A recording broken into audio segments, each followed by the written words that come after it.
Hi, I'm David Compton. Two major rig makers announced recalls, and we'll tell you what the buzz is all about regarding an East Texas highway. Hi, I'm Jessica Rose. The Federal Motor Carrier Safety Administration issues new guidance on personal conveyance, and 30 undocumented immigrants are found inside the cab of a semi. These are the stories we are covering, plus our Rig of the Week on this edition of the Trucker News Channel.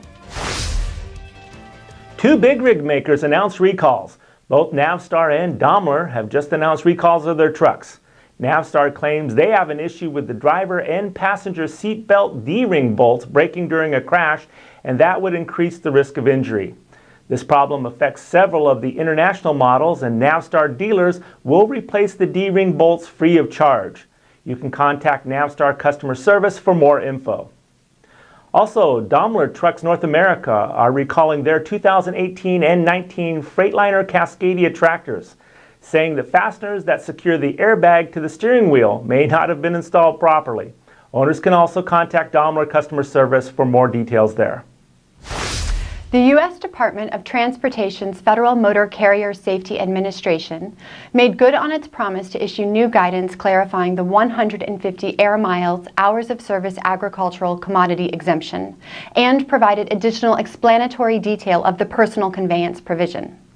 The agency said that, by its nature, personal conveyance of a commercial motor vehicle is an off-duty status, and therefore doesn't impact 11 or 14-hour limitations for drivers, the 60 to 70-hour limitations, or the 34-hour restart.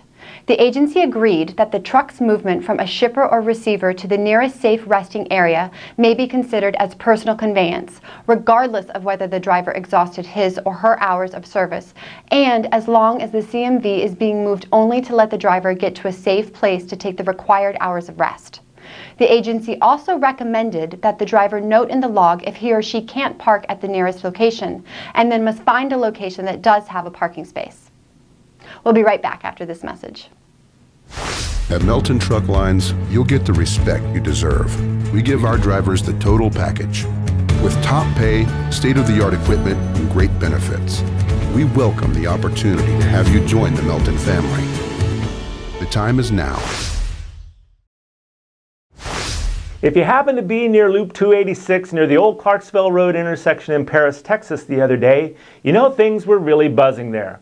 That's because a semi carrying a full load of beehives flipped over, releasing the winged creatures into the wild. Multiple agencies came out to the crash scene to clean things up, along with local beekeepers who tried to get the bees to return to their hives by locating their queen. Several of the first responders who arrived on the scene did end up getting stung. The driver, however, we're told, did not receive any injuries. Perhaps that's because as soon as the crash happened, he made a beeline out of there. A semi-truck at a Laredo, Texas checkpoint was directed to a secondary inspection, where a canine officer alerted other agents that there may be people hiding in the truck. Officers were surprised to discover 35 undocumented immigrants crammed into the cab, yes, the cab, of the truck. Luckily, the individuals, mostly from Guatemala and Mexico, were found to be in good health, but it was amazing to see how many of them actually fit into that cab. A Laredo Sector Assistant Chief Patrol Agent told KGNS-TV, "These criminal organizations view these individuals as mere commodities without regard to their safety. The blatant disregard for human life will not be tolerated. We will continue to work with our law enforcement partners to disrupt and dismantle these organizations and prosecute those responsible." The driver, a United States citizen, was arrested. We'll be right back after this message.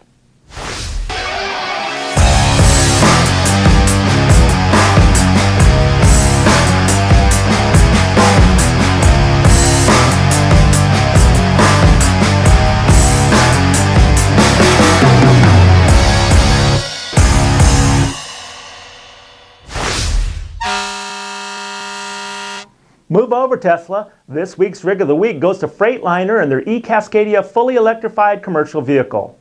The e-Cascadia has up to 730 peak horsepower, and the batteries provide 550 kilowatt hours of usable capacity.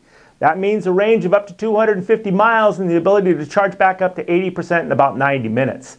The Class 8 tractor is designed for local and regional distribution and drayage and is capable of handling a gross combined weight rating of 80,000 pounds. Roger Nielsen, President and Chief Executive Officer of Daimler Trucks North America, says the e-Cascadia is designed for serving dedicated, predictable routes where the vast majority of daily runs fall between 45 and 150 miles. If you've got a rig you'd like to show off here on the show, send us a video to rigoftheweek@thetrucker.com. Last week, we reported on Delvin Simmons, whose video to his family of his last ride went viral. Knowing the end of the road was near, he jumped in his rig and captured a moment that has been viewed over 6 million times on Facebook. We are sorry to report that Delvin passed away only a couple days after our broadcast. Rest in peace, ranch hand. If you're watching us on YouTube, make sure to click the little red subscribe button below, and also make sure to go to thetrucker.com to read the latest breaking news stories. That's all for this edition. On behalf of David Compton, myself, Jessica Rose, and all of us here at the Trucker News Channel, thanks for watching.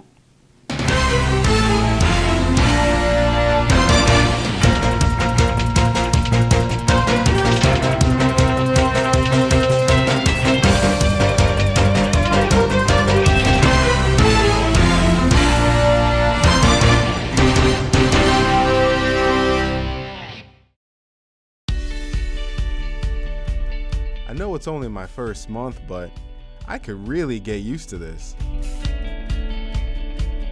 I've never had so much support to do my job. No problem, Dirk. I better got you all taken care of. You are all set.